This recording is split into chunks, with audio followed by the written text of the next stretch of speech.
ہم اپنے غم کا تماشا نہیں کرنے والے، ہم اپنے غم کا تماشا نہیں کرنے والے، تمہارے نام کا چرچا نہیں کرنے والے، تمہارے نام کا چرچا نہیں کرنے والے، کسی سے ڈرتے نہیں ہیں فقط خدا کے سوا۔ ہاں بے شک بے شک، کسی سے ڈرتے نہیں ہیں فقط خدا کے سوا، کسی کے سامنے سجدہ نہیں کرنے والے۔ واہ واہ واہ واہ۔ نمشکار، سلام، شت شری اکال، میں ہوں ارشد وارسی، کیو پی نیوز میں آپ سبھی درشکوں کا سواگت کرتا ہوں۔ آج ہمارے کیو پی نیوز اسٹوڈیو میں شخصیات کارکرم کے تحت جو کارکرم کیا جاتا ہے، آج اس میں دو ایسی شخصیات تشریف فرما ہیں جو کسی پریچے کی محتاج نہیں ہیں، معتبر ہستی ہیں، اور ایک شخصیت تو بیکانیر سے چل کر یہاں تشریف لے کر آئی ہے۔ میں ان کا خیر مقدم کرتا ہوں، ویلکم کرتا ہوں۔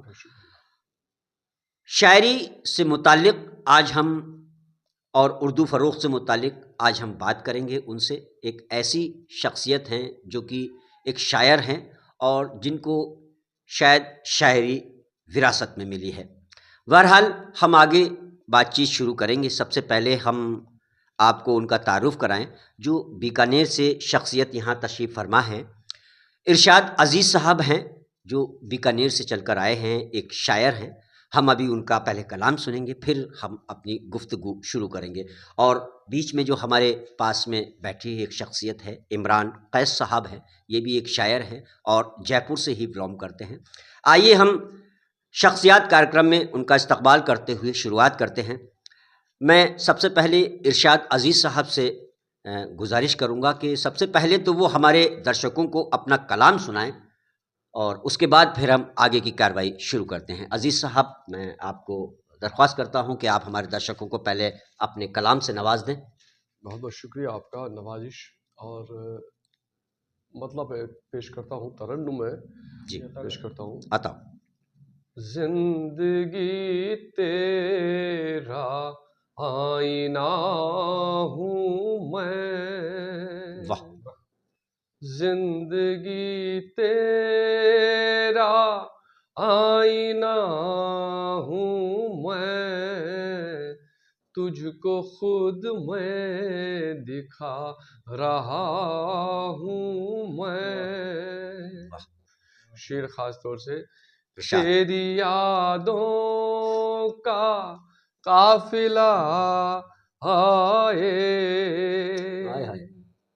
تیری یادوں کا قافلہ آئے، ایک سونا سا راستہ۔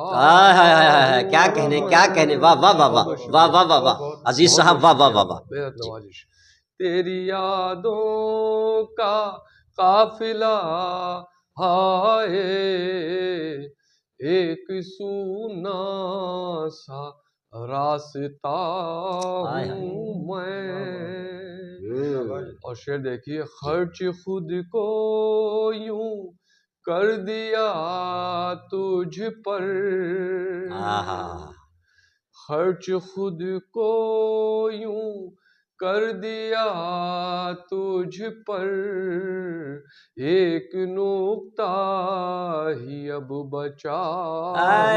کیا کہنے بھائی، واہ واہ واہ، ایک نقطہ ہی بچاؤ۔ اور میرے ہوتے اداس مت ہونا، میرے ہوتے اداس مت ہونا، زندگی تیرا حوصلہ ہوں میں۔ کیا کہنے بھائی، زندگی تیرا حوصلہ ہوں میں، بے شک بے شک۔ زندگی تیرا حوصلہ ہوں میں۔ غزل طویل ہے جی، ایک شعر میں الگ سے سنا دیتا ہوں. زندگی سے میں گفتگو کرتا ہوں ایک کردار کی طرح. شعر دیکھیں, ایک مطلب ہے کہ زندگی تم گزر رہی ہو کیا, زندگی تم گزر رہی ہو کیا, زندگی تم گزر رہی ہو کیا, سانس در سانس مر رہی ہو کیا, آئے ہائے ہائے, سانس در سانس مر رہی ہو کیا, زندگی تم گزر رہی ہو کیا. کیا کہنے, کیا کہنے. اور یہ غزل کا مطلب دیکھیے آپ جی ارشاد. کہ ہم اپنے غم کا تماشا نہیں کرنے والے, ہم اپنے غم کا تماشا نہیں کرنے والے, تمہارے نام کا چرچا نہیں کرنے والے, تمہارے نام کا چرچا نہیں کرنے والے, کسی سے ڈرتے نہیں ہیں فقط خدا کے سوا. ہاں بے شک بے شک. کسی سے ڈرتے نہیں ہیں فقط خدا کے سوا, کسی کے سامنے سجدہ نہیں کرنے والے, واہ واہ واہ واہ. کسی کے سامنے سجدہ نہیں کرنے والے, برا ہی کرتے ہو اس کا جو ملنے آتا ہے, برا ہی کرتے ہو اس کا جو ملنے آتا ہے, کسی برے کا تم اچھا نہیں کرنے والے, کسی برے کا تم اچھا نہیں کرنے والے, ہم اپنے غم کا تماشا. یہ ہمارے عزیز صاحب جو بیکانیر سے تشریف لے کر آئے ہمارے شخصیات پروگرام میں, اور میں عمران قیس صاحب سے گزارش کروں گا کہ وہ بھی ہمارے درشکوں کو اپنا چھوٹا سا کلام پیش کر دیں, اس کے بعد ہم گفتگو آگے بڑھائیں. جی مطلب کہا کہ تعلیم و تربیت سے ہی بہتر ہوا ہے تو, تعلیم و تربیت سے ہی بہتر ہوا ہے تو, تعلیم و تربیت سے ہی بہتر ہوا ہے تو, رہ کے صدف کے پیٹ میں گوہر ہوا ہے تو. واہ واہ واہ بھائی, تعلیم کا کیا معیار ہے, بہت اچھے. تعلیم و تربیت سے ہی بہتر ہوا ہے تو, رہ کے صدف کے پیٹ میں گوہر ہوا ہے تو. اور شعر سنے کہ 2 ٹکے کے لوگ تجھے جانتے ہیں. کیا تیور ہے, واہ واہ. 2 ٹکے کے لوگ تمہیں جانتے ہیں, 2 ٹکے کے لوگ تجھے جانتے ہیں, اب کس کس کو میرے بعد میسر ہوا ہے. ارے واہ, کیا کہنے, کیا کہنے. بہت اچھے بہت اچھے عمران بھائی, کیا کہنے. 2 ٹکے کے لوگ تجھے جانتے ہیں, اب کس کس کو میرے بعد میسر ہوا ہے تو. کیا کہنے. اور جہاں سے مجھے یاد آتے ہیں سناتا ہوں آپ کو کہ شعر ہے کہ اتنا کیوں سوچتے ہو ہم سے جدا ہونے میں, اتنا کیوں سوچتے ہو ہم سے جدا ہونے میں, اتنا کیوں سوچتے ہو ہم سے جدا ہونے میں, تم کو آتا تو ہے درویش کو ٹھکرا دینا. تم کو آتا تو ہے درویش کو ٹھکرا دینا. اتنا کیوں سوچتے ہو ہم سے جدا ہونے میں, کیا کہنے ہیں, تم کو آتا تو ہے درویش کو ٹھکرا دینا. اور شعر ہے کہ جب کبھی یاد میری تم کو ستائے جانا, جب میری یاد تم کو ستائے جانا, جب کبھی یاد میری تم کو ستائے جانا, کسی روتے ہوئے بچے کو کھلونا دینا. کیا کہنے بھائی, بھائی کیا کہنے. جب کبھی یاد میری تم کو ستائے جانا, کسی روتے ہوئے بچے کو کھلونا دینا. اور اچھے رو رہے الگ. شعر ہے کہ ہم سے کھیلے گا ابھی ہم کو بنانے والا, ہم سے کھیلے گا ابھی ہم کو بنانے والا, ہم سے کھیلے گا ابھی ہم کو بنانے والا, اتنی جلدی کہاں بازار میں آ جائیں گے. بہت اچھے بھائی, کیا کہنے, کیا انداز ہے, واہ واہ واہ. ہم سے کھیلے گا بہت بہترین, ابھی ہم کو بنانے والا, اتنی جلدی کہاں بازار میں آ جائیں گے. اور شعر ہے کہ اس خاموشی سے فائدہ ہے تمہیں, اس خاموشی سے فائدہ ہے, اس خاموشی سے فائدہ ہے تمہیں, اب بتاؤ تو کیا ہوا ہے تمہیں. واہ.